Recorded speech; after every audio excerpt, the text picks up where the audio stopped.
Hey y'all, it's Dr. Natalie Nicole. I want to start before I get into everything that I want to say that saying this is not about personalities, political ambition, or media narratives.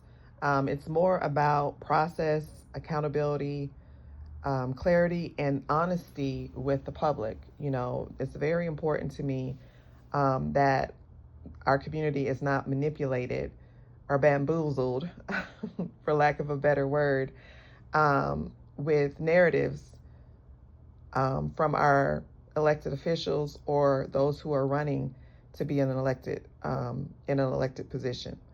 So, as you all know, if you follow my page, I follow all of our candidates that are running for this current election, and then also those who are elected officials who are actually sitting in a seat. And I tend to review commentary surrounding information that benefits the entire city.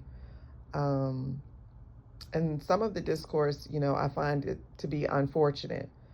I saw recently, as you know, we had our city council meeting on Tuesday, and there was a challenge with the term rejection being used. So I saw, well intentioned citizens reaching out in good faith to obtain clarification from those sitting in city council seats right now. I saw words being reshaped and reframed, manipulated even to benefit a narrative. Of course, when you say go watch the video, um, it's not likely that someone's going to watch a 3 hour video or longer for city council. And I've seen someone note that people are not going to do it. And then it's not likely that they're going to be able to fast forward through the video to find exactly what they're looking for to fact check or, ensure the claims that are being suggested or defended are correct. So that reality places a greater responsibility on the candidate or the elected official to communicate honestly and clearly regarding the public concern. Now, what I saw is a cycle of deflection and blame, particularly towards a young news reporter suggesting the story was reported incorrectly. And I just want to be very clear as a person who is a grown woman, an educated woman, someone who has been taught to evaluate and use critical thinking. I can tell you plainly that describing the proposal as rejected was a reasonable and accurate reflection of what occurred. And I watched the entire city council meeting, and I've shared some snippets of it on my page that would support rejected being correct. Now, while there was not a formal vote, while it wasn't on the agenda for a formal vote, it was on the agenda as a presentation. And, it was very clear that the vision had been developed and thought about and coordinated with the Director of Parks and Recreation, Ms. Holly, and that also the city deputy manager, Ms. Hodge, was aware of the presentation, and that she stated it had been pushed back multiple times because, certain council members who were absent or what have you wanted to be present for it. Yes, the initial discussion was set about what could be done with the $1.6 million that was asked to be set aside by District 4. But through that discussion, and they made it clear before they showed the video, that after investigating and discussing, it became evident that $1.6 million would accomplish very little, if anything, for what needed to be done. So as a result, while they were planning and discussing and investigating, they developed a broader vision and they presented it to council. To suggest that it was an AI video, most things are AI videos today. pictures, everything is being manipulated and used by AI. To suggest that it wasn't a real presentation when it's actually on public record on the agenda is incorrect, and it's manipulative to communicate that way.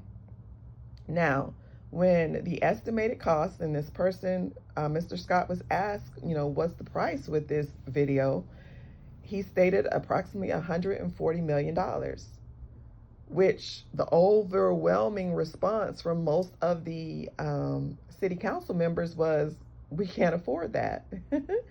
And, what can we do with the $1.6 million? So what's important to note is that Councilor Davis stated very plainly and repeated that the proposal was not feasible, that it was not an immediate priority, that, it was not anything they were looking to do anytime soon. The city would never get its money back. He raised concerns about limited use, long-term viability, and whether the facility would be sufficiently utilized, stating that teams come and go and that high schools, want their own stadiums. So it was very clear that that was a rejection on his part. Those were not neutral observations that he communicated. He said that it was not feasible and it was not a priority. So a plan that cannot move forward because it's unaffordable and impractical at that moment has been rejected. Whether a formal vote has occurred or not, it was rejected. Moving forward, the conversation shifted to discussing, like, in phases, like, what can we do right now? What can we do with that $1.6 million right now? Because that's what we have. And then they asked Mr. Scott to come back with some options, things that they could do to move it in phases to get to a point of the presentation that they provided over some years, but not anything that they would be willing to vote for right now because we don't have the money for it, as they suggested. So, to reframe the presentation after the fact that it was nothing real, or to blame media coverage, does not change what was said publicly or how it was reasonably understood by voters, by people with common sense, by people who are educated, and has nothing to do with how young they are. And it did not require clarification. Anybody with common sense could see that the video was showed, the price tag was too high, and the proposal was rejected. Please come back with some suggestions, some options that we can do. I respect that citizens place trust in elected officials, but I urge everyone to do their due diligence. And I understand, 3 hours plus of a video, most people are not going to do it. They're not going to watch it. Okay. And if they're not present to watch it in person, it's not likely that they're going to watch it on YouTube. Especially it's 3+ hours. So the truth can be softened, it can be reframed, or it can be manipulated to fit the narrative or preserve the ambition of whoever is trying to explain it away. But honesty, clarity, and accountability matters. And it's so important that elected officials and those who are running for to sit in an elected seat take that seriously. Because while you may think that, the average citizen is not paying attention, or they don't have enough sense to understand manipulation or what's being said, or you have this blind following of people who will support anything you say and do, there is a demographic of us that are paying attention, that are educated, and that operate in critical thinking and common sense.